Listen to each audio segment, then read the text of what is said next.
I'm WFTV Channel 9 anchor and investigative reporter Daralene Jones, based here in Orlando, Florida. Many of you have followed my extensive reporting, Goliath Falls, which is a series of reports that focus on my exclusive interview with Chris Delgado, the former CEO of Goliath Ventures. It's about 7 hours total, recorded over several weeks, in the weeks after he was arrested and placed on home confinement. In May, just 4 days after our first story aired, we received a federal subpoena for that video of that interview, which is not protected by reporter privilege. We are posting the interview here on YouTube so that you can also see it. During my interview, Chris Delgado made a lot of accusations against some of the people who worked for Goliath Ventures and some high-profile people he was connected with in the Central Florida community. I have been in contact with attorneys representing some of those who Delgado made allegations against. So far, none of them have been charged with any crime. So without independent confirmation of the allegations, we here at Eyewitness News made the ethical journalistic decision not to name them at this time. It is important for you all to know that in journalism, we are held to a much higher standard than bloggers and social media enthusiasts who may post content on their platforms with a less stringent verification process. We will continue with our diligent reporting to verify the facts in this important ongoing federal case. And we will update this site and all of our WFTV platforms with the latest information as we do so.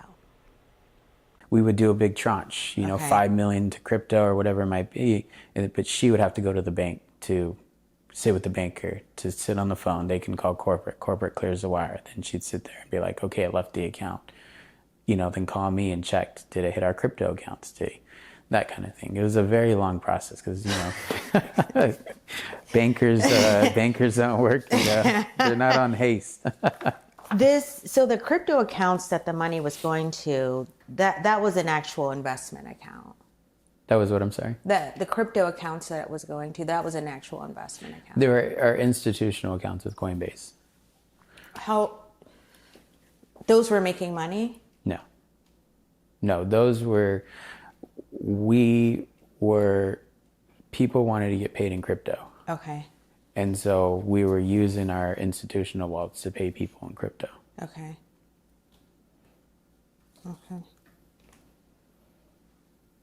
Yeah, there's a lot of layers. Yeah. A lot of layers, and we were facing a lot of challenges, and a lot of challenges that I had never faced before. You know, I've never had banking issues. I've never had frozen accounts. I've never had, and I'm up against the clock too. How long was the account frozen?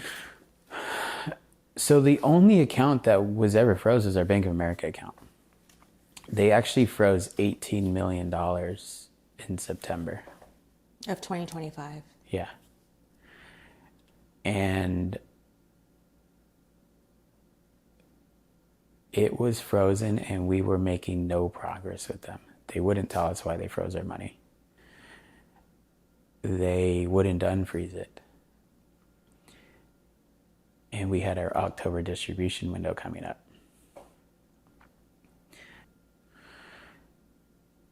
And in some miracle, my attorney walks into a business, a Bank of America business banking center in Fort Lauderdale, speaks to a banker as our attorney on our behalf. And 2 days before our distribution window, the 18 million unfreezes. Yeah.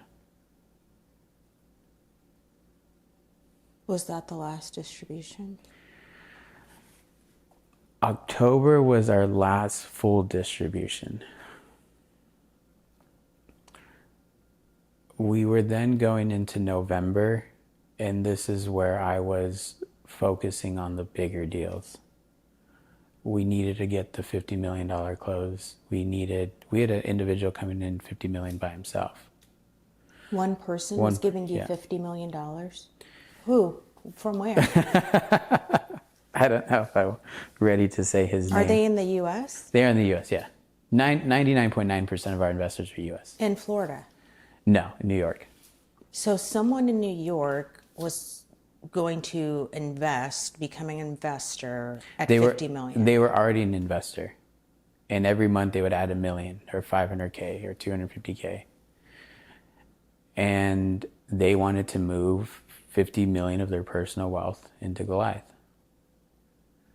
This was the same individual that was raising $200 million to give Goliath. So I knew that, and we were already talking to them not only about an advisory council, but we were already talking to them about restructuring the whole company. Come January 1, 2026, the whole company was getting restructured. And the reason we needed to restructure is because we needed to move the money into our actual fund and it had generate profit that we could pay out. So my only focus at that point, from once we did our full distribution in October, was closing these two deals. And if I closed them before the end of the year, we were saved.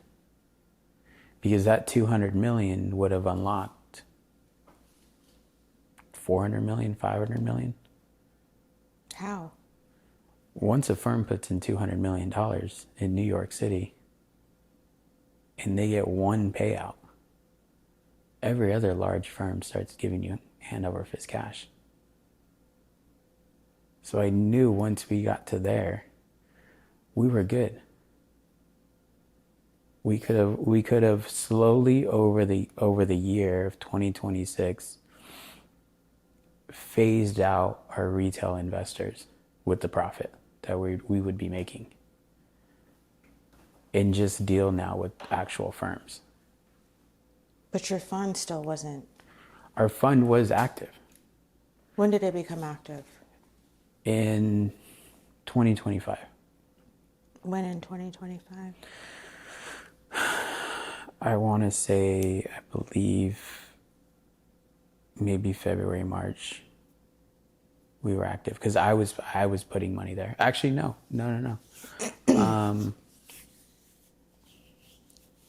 Late 2024 became active. I think October, November.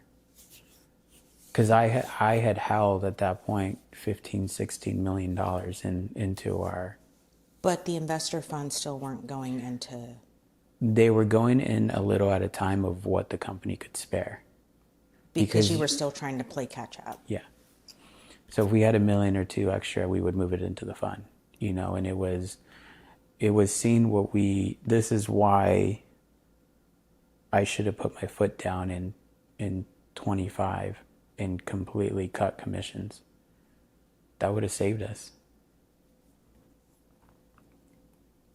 As much as my team needed me, I needed them. Because if the money dried up, even though I cut commissions, if the money dried up, they had no incentive to work at that point. And if the money dried up, we would have been screwed a lot faster.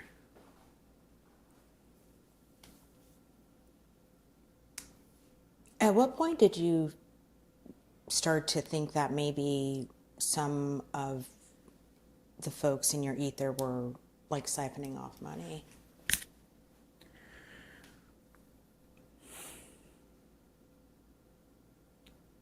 I want to say March or April of 25.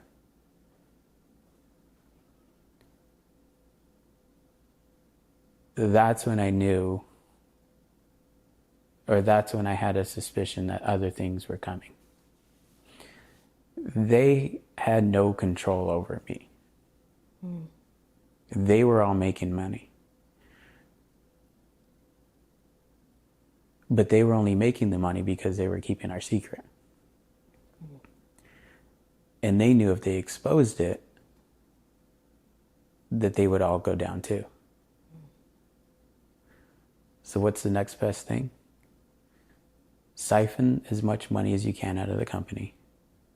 Collapse Goliath. And all the focus is on Chris.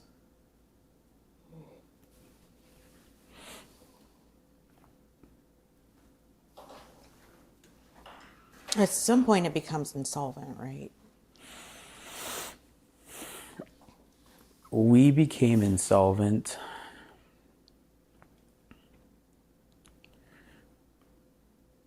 we sent the last $163,000 to the IRS. Wait, what? What do you mean?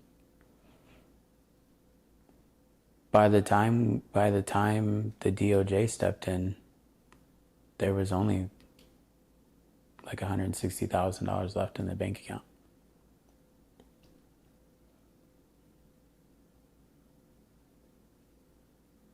Huh? How much money did you have left? That was my money. The 160. The 160, and then my Dubai accounts that had $700,000 in.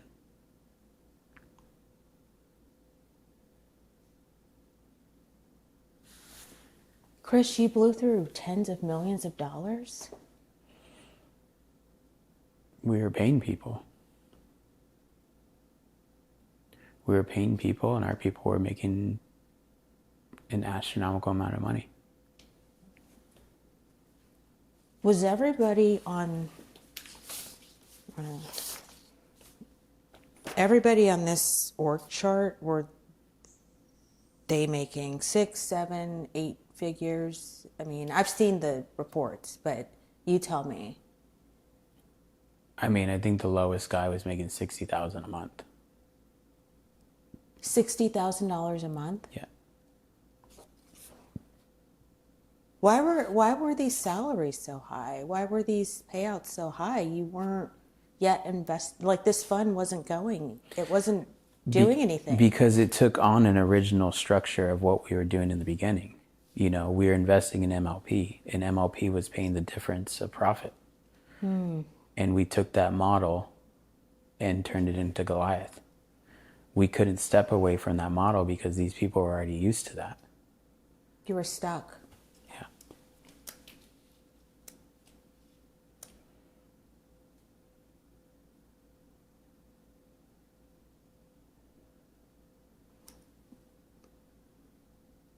When did you know this was done? Was it the call from HSI, DOJ?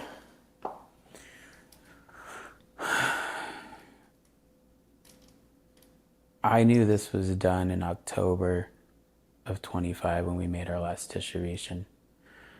There was already too much noise on the internet. We still had a couple $1 million in the bank account.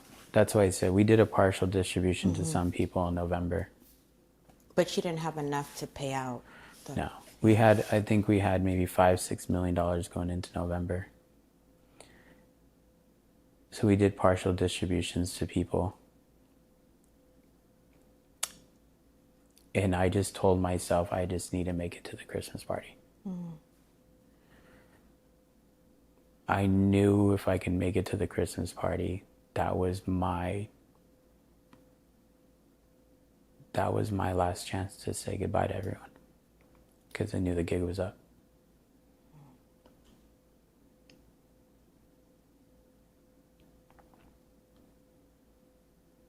When did you hear from the DOJ?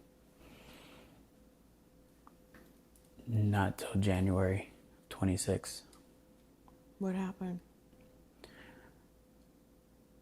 My attorneys reached out. They found out that I was under investigation and that my case was moving from Southern District of New York to the Middle District of Florida. My attorneys reached out to the AUSA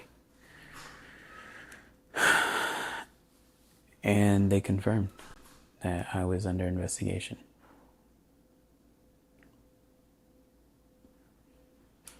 Do you remember what it felt like, what you were thinking when you got that call? I was quite honestly terrified to be outside the United States. Because you were in Dubai. Yeah. I don't think I ever felt that fear of I need to get back to the States. Why did you come back? I knew where this was going, and I knew from the outside looking in what it would look like. And I knew that I had a responsibility to come back, not only face the charges, but also give a full picture of what happened. So you get back, then what? I get back. I actually was given 48 hours to get back. From Dubai? I was in Thailand. Oh, you're in Thailand. I was in Thailand. So I fly from Thailand. I leave at 11 o'clock at night from Thailand. I land in Dubai at 3 a.m. We pack, we get dressed, and we leave to the airport at midnight that night. I come back to the States. I land. I come home, shower, change, and I go see my kids. I didn't know what the next day was going to carry. I didn't know how far the DOJ was into their investigation. I had no idea. Could they arrest me? Did they have enough evidence to arrest me? Was I walking into my own death sentence at this point? So I just wanted to be with my kids. And I sat down with them. And that 4 hours or 3 hours felt like eternity.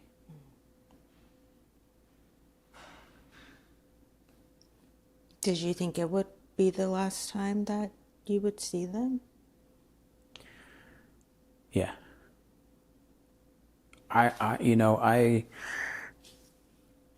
When I was flying back from Dubai, I asked for assurances that I wasn't going to get arrested At the airport? at the airport.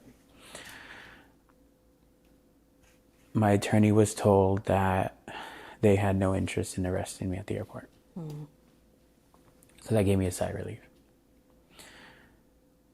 I think in my mind, I played that over and over again, thinking if they didn't arrest me at the airport, why would they arrest me in their office? But you just don't know. And so that's why I wanted to be with my kids, because I didn't know if that was the last time I was going to see them, and the next time they see me is I'm on TV.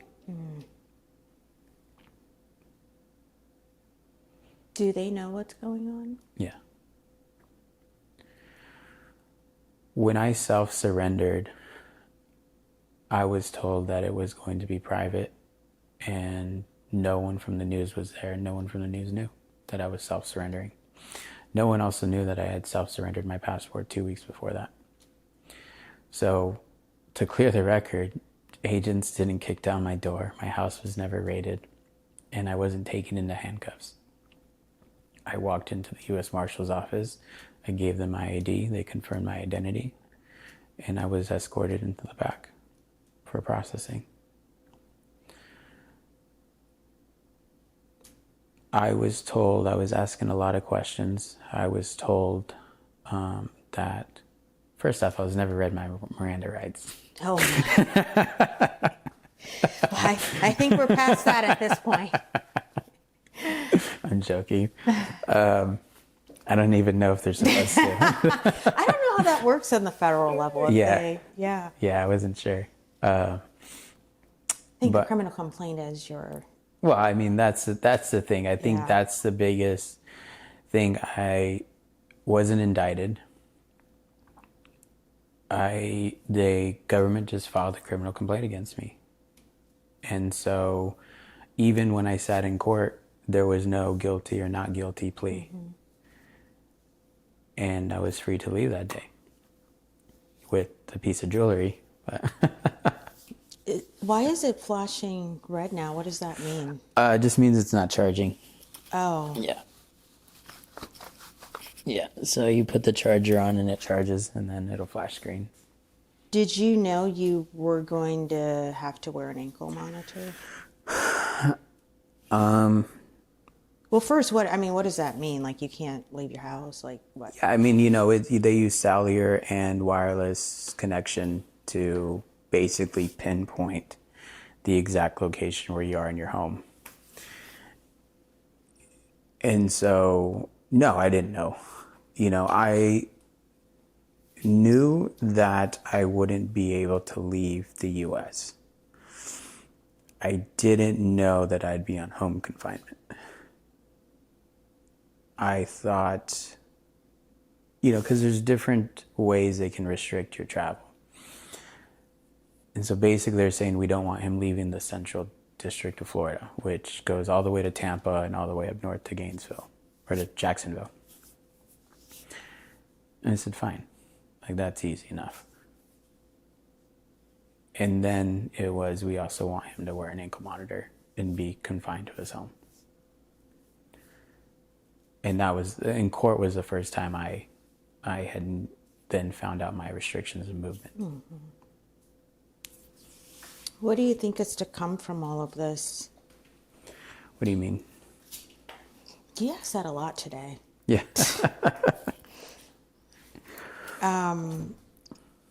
You face, if indicted and convicted, face a lot of time in prison.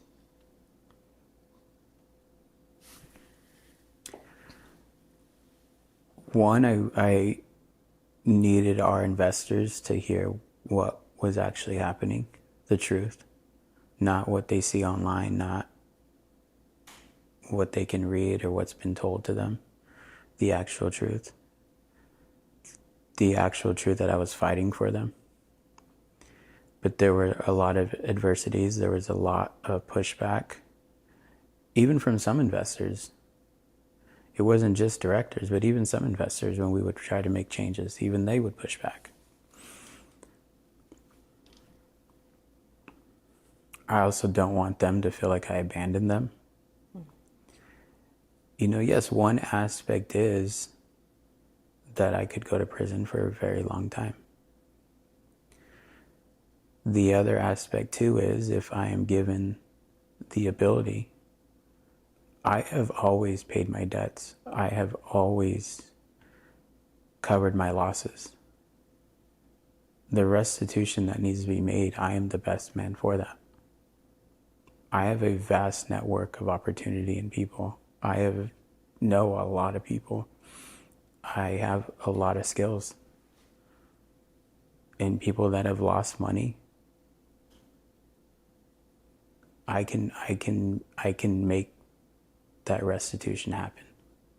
Where do you get $320 million from? Well, it's not 300 million. It's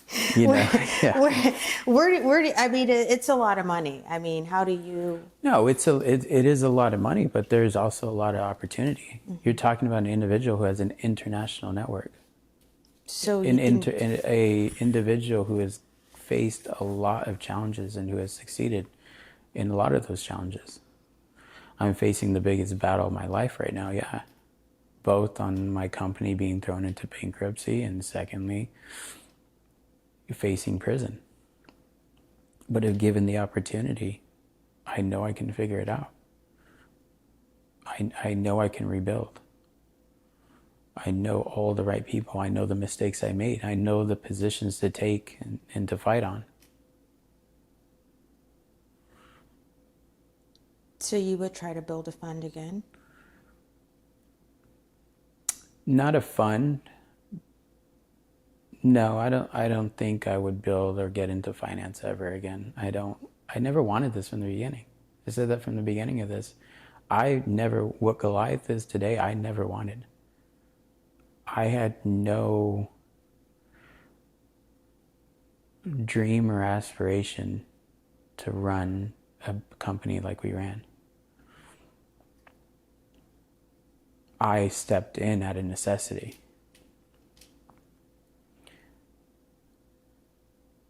So it wouldn't be a fund, but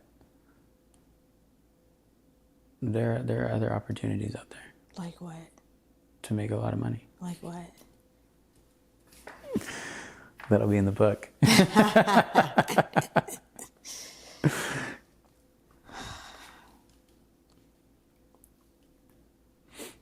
What do you regret?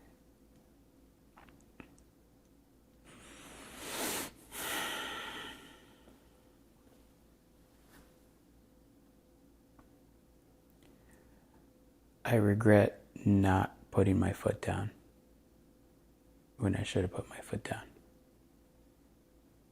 And that was January of 23 when everything froze. Been a much different conversation. I would have done the right thing. Even though I lost people's money, I would have done the right thing. You know, you're scared of your reputation, your ego plays a big part of it, your relationships. But I could have stood on the hill and said, I stopped because the operation stopped. And we couldn't take any more money.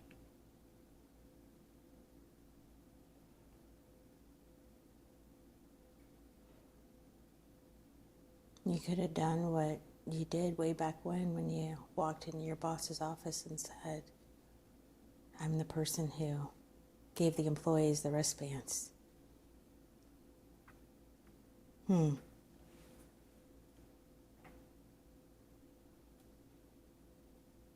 Did you didn't want to be a failure? I never failed in my life. I had never had a defeat. Even when I was fired from In-N-Out Burger, I had money to pay for my mortgage, and I was only unemployed for 8 days. I didn't count that as a failure because I didn't let down my family. I still could put food on the table. I still could pay for the roof over our heads. And I was employed back in 8 days. I didn't count being fired from Grant Cardone because I was already resigning and I already had hundreds of thousands of dollars in my bank account. That was a success to me. They could have fired me. I don't care what they call it. I walked out of there with more money than I walked in. I had never had an obstacle in my life that I failed at or was defeated over. And I wasn't going to let this be the start of it. I also didn't know that what Goliath was today is what we were building. We were building this to, my friends were all busy with work and I was the only one that was semi-retired. I was the only one that was having fun. And they all wanted to have fun with me and have more time with their kids and take vacations and do all these things. Goliath started with just, if we can all make an extra $1 million or $2 million together, then we can go travel. I would always tell them I hated going to the Ritz-Carlton by myself. You know, it was fun. It wasn't a business. Then when it turned into a business, it couldn't fail.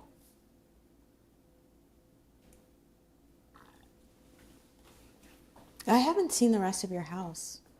You want to take a walk? I do. Yeah. Where do you want to start? Is that where? Okay. You tell me. I mean, how many square feet? It's 11,000 square feet. Why does one person need, well, you have the kids. I have the kids. I do a lot of hosting. Is this where meetings were held? No, when we would have the bigger team, we would hold them in here. We would use the TV as a PowerPoint. But most of the meetings held in my office. Well, Go take a look.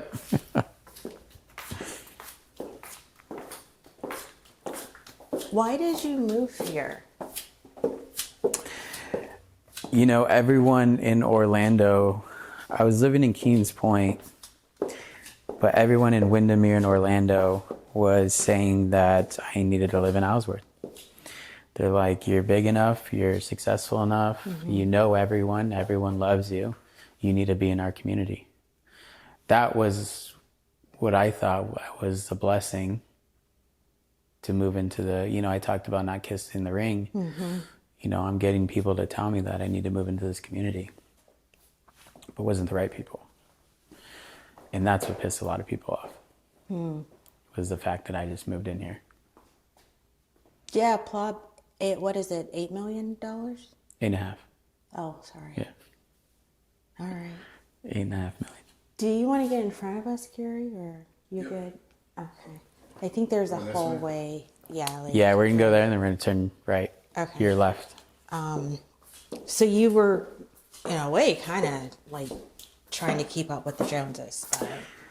I guess you can say that. I guess you can say yes. I was keeping up with the Joneses. We can go into my office.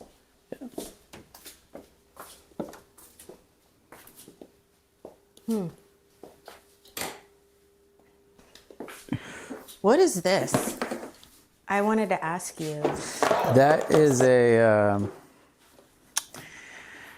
that's a painting that one of my friends did. Just a Bitcoin. Oh, is that what that is? Yeah. Just the Bitcoin logo. It used to hang in my living room. It was a cool piece.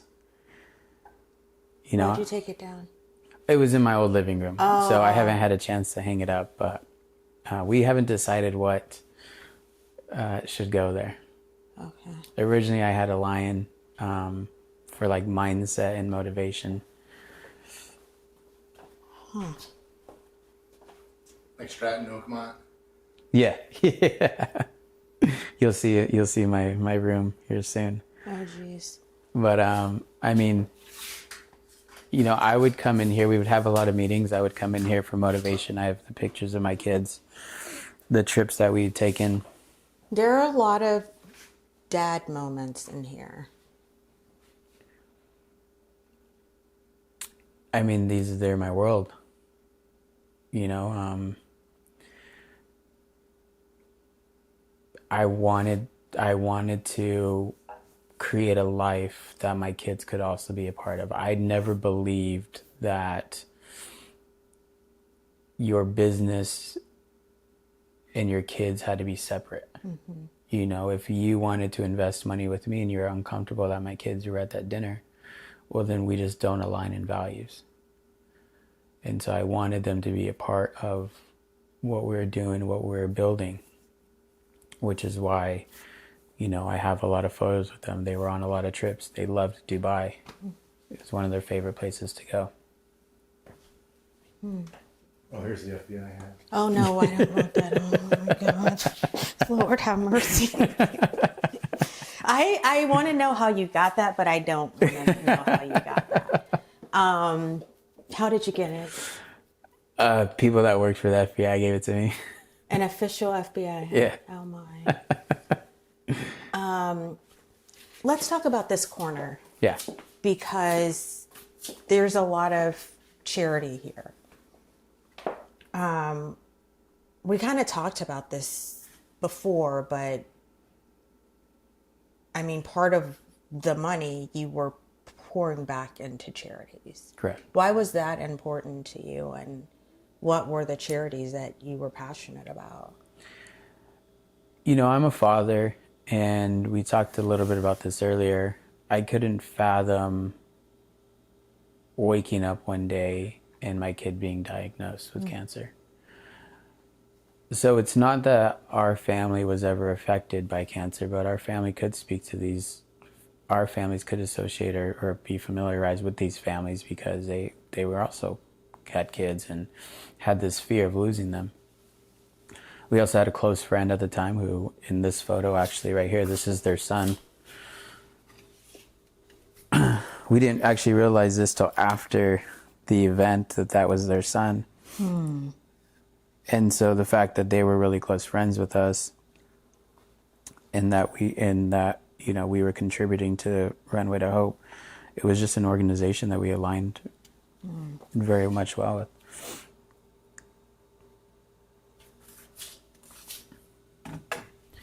So really for us, I mean, charity was just a cornerstone in our company because it was our way of showing that we cared. It was our way of being integrated into the community. And we just didn't want people to think that we were out there trying to make as much money as possible and didn't care and Didn't give back. give back. You know, and like I've mentioned before, you know, I grew up very poor, and I wish I wish someone in our community cared. I wish there was a name that I could point to say, like, I maybe not know that person, but that person is where I'm from, and they cared. They cared enough to pay attention to us. They cared enough to invest back into our community. And that's what I wanted here. And is this terrible lighting for you, Carrie? No, we're all right. Because we can move. We're all right. Because the building that you overpaid for downtown, I mean, how much was it really worth? Well, we paid $3.2 million cash. I mean, we had the deal looked at, and we had another real estate attorney say it was a good deal. So the building you paid $3.2 million Yeah. for, you were going to have some of this charity. Like, what was that for? Why did you even need it? We needed a centralized location for all our employees in Orlando to work out of. And secondly, too, we had a lot of investors coming into town, but they were meeting at my house, or we were meeting at lounges. We never had a central place. And so we wanted to curate this spot for it to be an investor hub.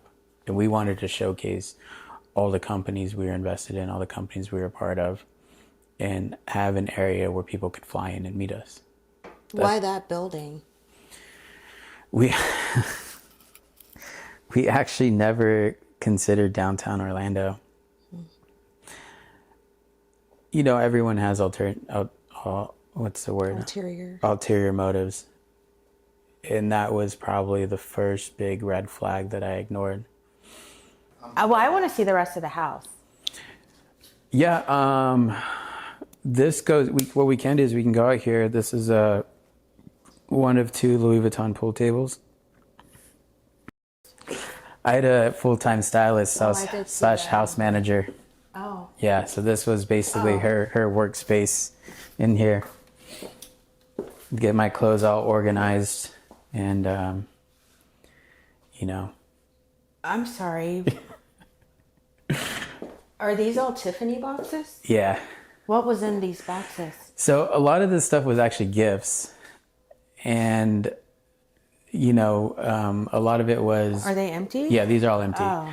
They're plates, silverware, cups, mugs, you know, different china sets that friends gifted me, or I went and bought a matching set for something.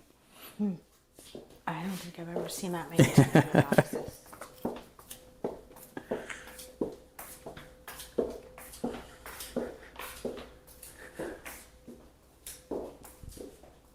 Is this real? Yeah, this is, there was only 2 at the time in the world.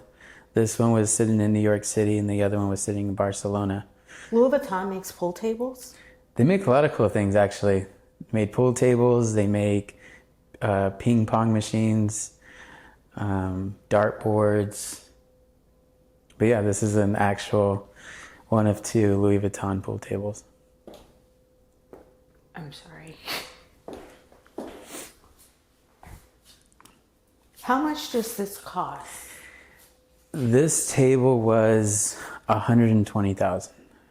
Why did you need this? Well, the idea was to have a custom pool table built and developed for our office, which a custom pool table was going to run about $100,000. So when I saw that Louis Vuitton had one of these, we were developing our restrooms, you know, to mirror Louis Vuitton, Rolls-Royce, Rolex. We're associating luxury into our office decor. So the idea behind this table was that we would actually host this table in our office. Is this real leather? Yeah, this is all genuine leather. This is assembled and put together by Louis Vuitton.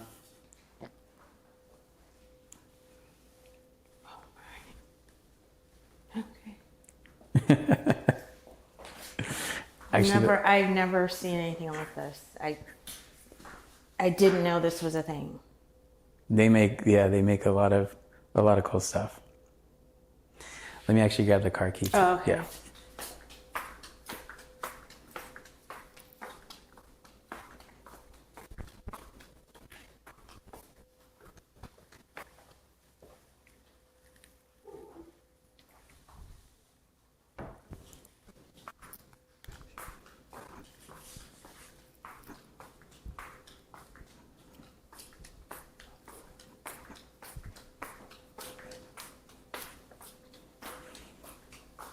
Those shoes are loud. You can hear me coming? Mm-hmm.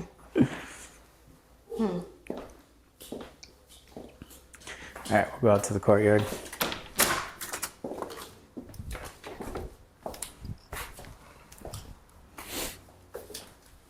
Oh, there's a basketball. Yeah, my son will come out here. Oh, that's right. He Yeah. plays basketball. So we'll come out here. It's a nice courtyard for him to shoot hoops with him and hang out. And then like the side of the house has a big old grass field that we'll play soccer. So 1, 2, 3, 4, 5 cars in all garages? Used to be, before majority of them were seized. What was in these garages? So I had two of my Rolls Royces were in here. I had a Rolls Royce Ghost and a Rolls Royce Cullinan. And then I had my Escalade V that were in these garages. Now I just have, I bought my mom an older Mercedes, a C300 for her to have. I'm using that now to make court dates and in my day-to-day life. And then I also have my Lamborghini. I've never seen one of those like up close. A Lamborghini? No. This one's pretty sweet. So 101, only one in the United States.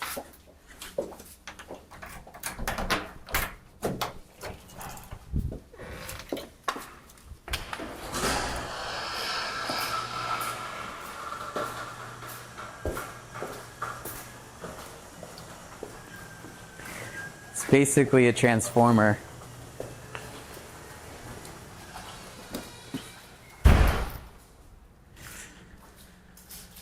How much does this cost?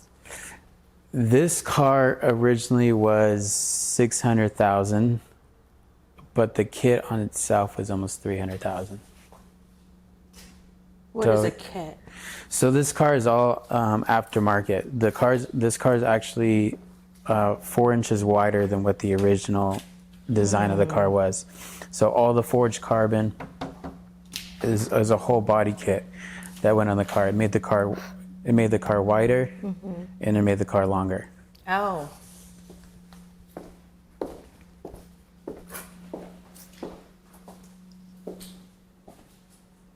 And I imagine the rims are... All custom designed. Basically, they had this body kit made for the Revolto. And the company that did all the aftermarket stuff wanted to design the car after the kit. Oh, wow. So I gave no input or design on anything. I just, I said basically make the car look cool. And so all the rims, all the forged carbon, the whole design of the car was all their idea. How did you pay for this? With money.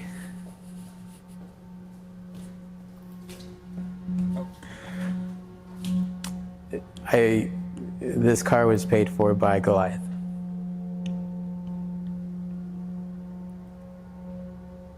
What else was... I have the blue one. I still have it. Okay. Yeah, it's just at the shop right now. Until... I don't know when they want to seize them. Right now, we're trying to sell them. Oh. And so I have a couple interested sellers that want to buy the cars. We just want to make sure we get the best deal. But the money would go... The money would go to The government. The government, yeah. How much do you think you could sell this for? Trying to get 700,000, almost 800,000 for this car. You don't think you could get $1 million? It's one of one. It's one of one, yes.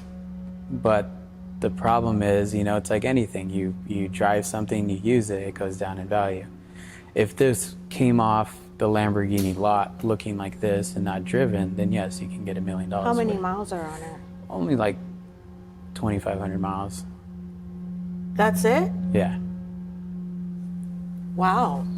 This car was in the shop for a long time. Oh. It was, I bought this car in April and I turned it over in June, and I got it back in January. So it's been under construction for a long time. So when you think about, this is one of the flashy things. $600,000. When you think about the fact that this was paid for with investor money, like, what do you think about that?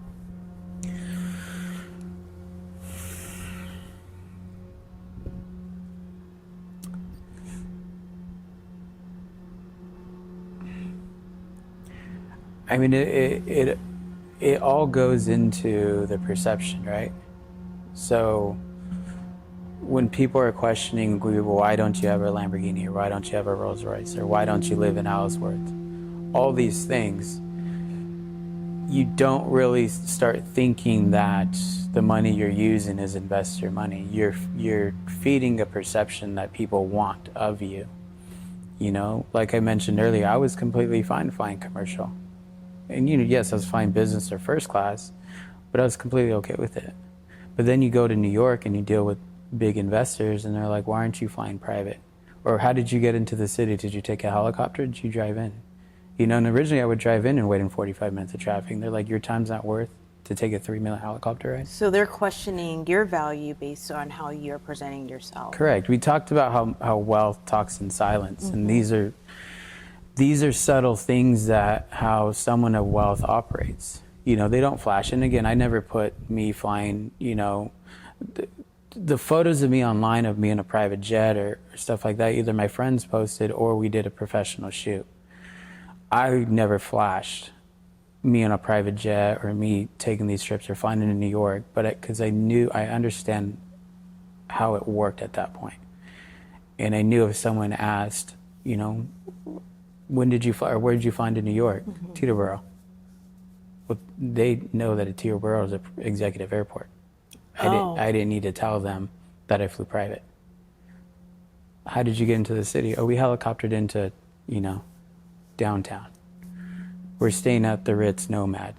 We're, you know, like, I now started understanding how to say I'm wealthy without saying I'm wealthy. And that's where these things came in. You know, I never flashed my Lamborghinis or my cars online. I never did lifestyle shoots or lifestyle marketing.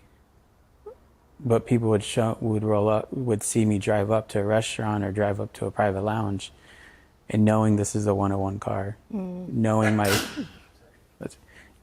Rolls Royce was a black badge. Are those custom seats? No. Oh, that's how. Yeah, it's a standard. Yeah. What is that back there? A sauna? Yeah, it's a sauna that I can't. Oh, I didn't even see that. That's a sauna that I can't use right now. And then, who do you got to bribe in Orange County to get 2 sets of trash cans? Yeah. But Kira, your eye is impeccable. It's like, I want to. I mean, how does that work? What's crazy is for 2 people, we fill them up. Oh, yeah, I saw that. We have Well, you're here now. Yeah, like, I guess that's the point. Is we're trying to figure out. This is an in-home. This is an in-home red light therapy or red light sauna. I don't know.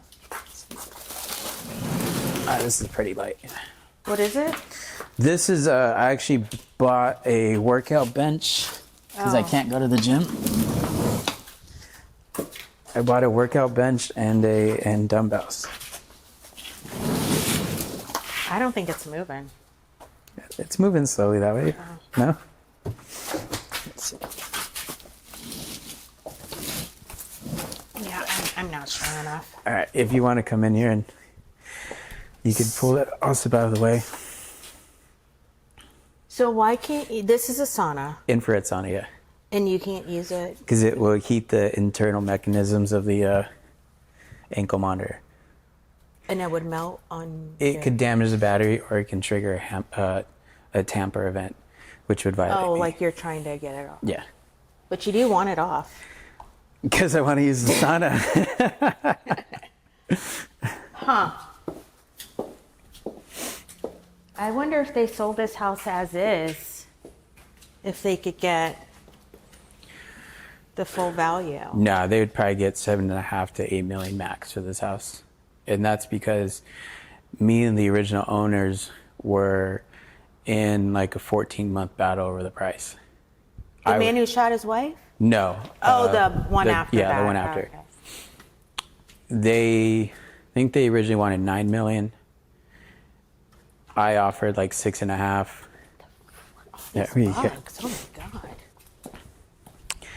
yeah, I think originally they wanted 9 million. I had offered 6.5. They said that they wouldn't take anything less than 7. So then I offered 7 million, and we kind of just negotiated for over a year on, you know, what they were willing to sell it for and where they were willing to do. Eventually they came to 8.5 million and basically said, we're not moving. And it stood there for the longest time. I actually came and looked at the house, decided not to buy it. And then, you know, my rent was, my lease was expiring in Keens Point. And I needed to make a decision. Do I keep renting or do I buy a home? Part of me wishes I kept renting. You know, the rent would have been paid for, it was a year in advance. It's a beautiful home and would have had 8.5 million still. But you were still trying to keep up with. Yeah. I was still trying to feed the noise or the perception. The narrative. The narrative, yeah. You know, people question everything. They don't question the contracts, but they question everything else. And that was the game that I was playing. So I was reading the contract again this morning, and a lot of things stood out to me, but one of the things is the guarantee of the return. No one questioned you about how you could guarantee these returns? People actually, we originally didn't have that in the contracts. And people wanted that in the contracts.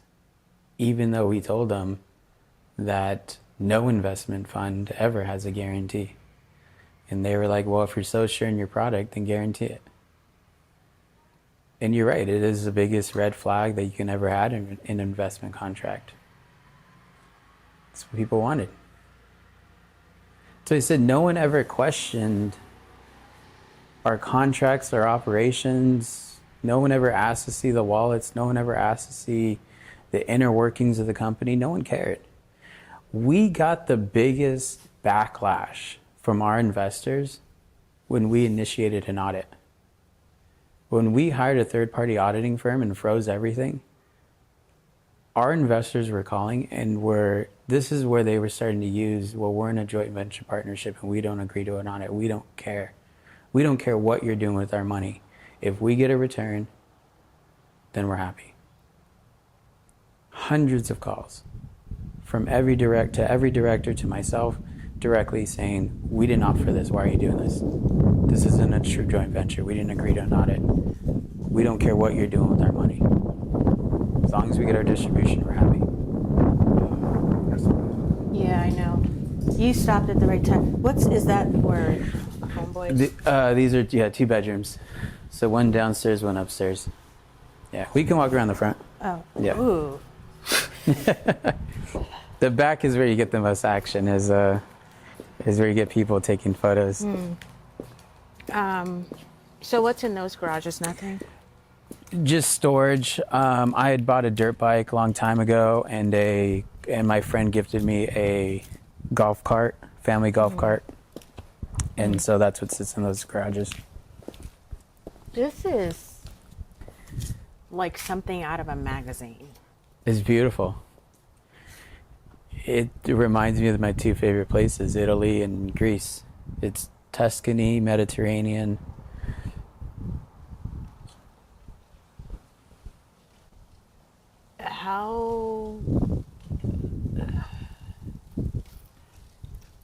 I feel like I asked you this, but I'll ask again. I mean, how much longer do you think you have here?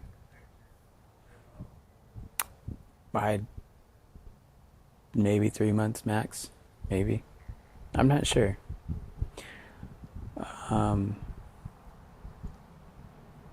Yeah, I mean, you know, it's a beautiful place to be confined to, and it was such an achievement and milestone. But I have no idea. What's over there? Just the garage? It's the garage, and then this goes into my closet. What's upstairs? My kids' bedrooms. Oh, okay. How many bedrooms? 6 bedrooms. Oh. Yeah, 4 upstairs. It looks bigger. Sorry, 5 bedrooms. Yeah. It's Who's driving in a cul-de-sac and they don't live in it? No, I mean, truly. It's because the bedrooms are so big. I mean, half the bottom floor is the master suite. I have 3, Oh, so that goes. I have 3 closets. The bathroom is massive, so there's a lot of different elements that take up space of the house. It's not clean right now. I don't know if I want you filming in there. I want to see the clothes. You can see it. Come on. Okay.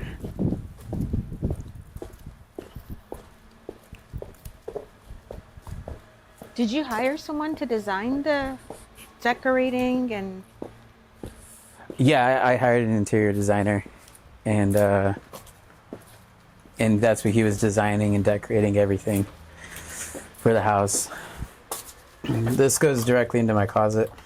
Oh, okay. Yeah. Oh, so there are multiple ways. Multiple ways to get into the master bedroom. Yeah. I just don't know if I want this filmed. Well, you decide. It's just some of the bags and stuff are either restitution or restitution. I just don't want the DOJ to see it and be like, he didn't But I want to see it. Yeah. He didn't turn over that bag. Oh my.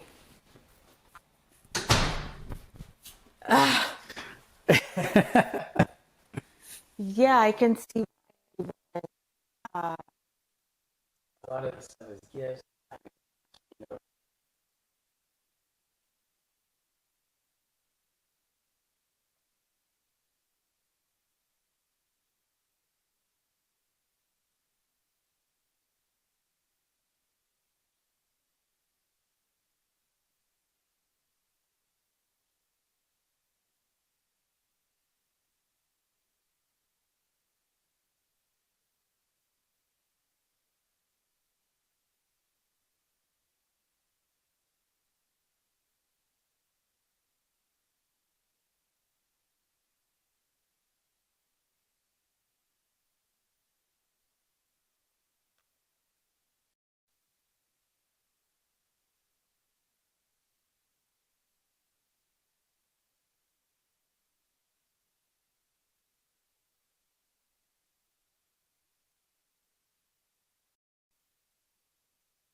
We're gonna. Yeah. Do you have video on your cameras from when the IRS came? I'd have to go back and look, but yeah. How long does that stay on? Is it a server? I mean, or? they record 24/7, and I just have to go into. But they're not flashy.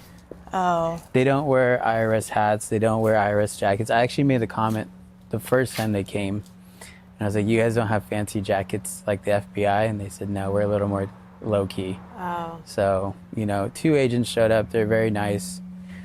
I gave them the keys. I had the cars parked out here. They just took the VIN numbers and license plate numbers and then put them on a tow truck and drove off. That was it. Yeah. So it wasn't a dramatic scene like what people think it is. They don't kick down your front door or raid your home. They can if you give them reason to. But in this case, there was no reason for them to raid my home. Has the DOJ been here? No. You went to them. Yes. Why did you agree to talk to them? Because I knew the information coming out would have been false. And it would have either made it more difficult for me, or, like we said before, other people involved were going to get off scot-free. And that wasn't the case. What kind of questions do they ask you? I mean, very direct questions.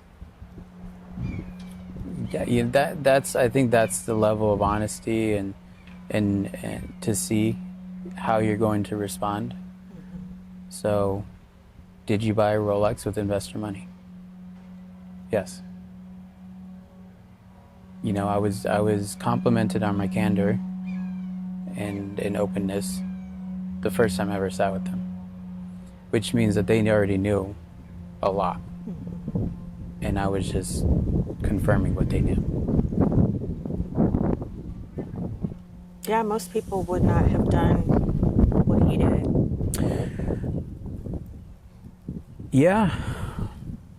You know, there is another massive case where the person did flee to Dubai, tens of hundreds of millions of dollars, and the AUSA said they're in Dubai. We've had investor complaints, we've had calls. They're not going to pursue it. I didn't want to run that risk. I didn't want... One, I wanted to come back. And, you know, my kids know that their father isn't a coward. But two, I didn't know what was going to happen. And to face the charges here or to face the charges in Dubai. And as nice and perfect as Dubai is, their prisons aren't. You know, their cells can hold 20 people and they have 200 people in there. You know, people go 3 months without seeing the sun. It's not a very nice place. In the summer, it's even more dangerous. So I knew I had a fighting chance, and I knew that I wanted the truth to be told in full. I had to come back.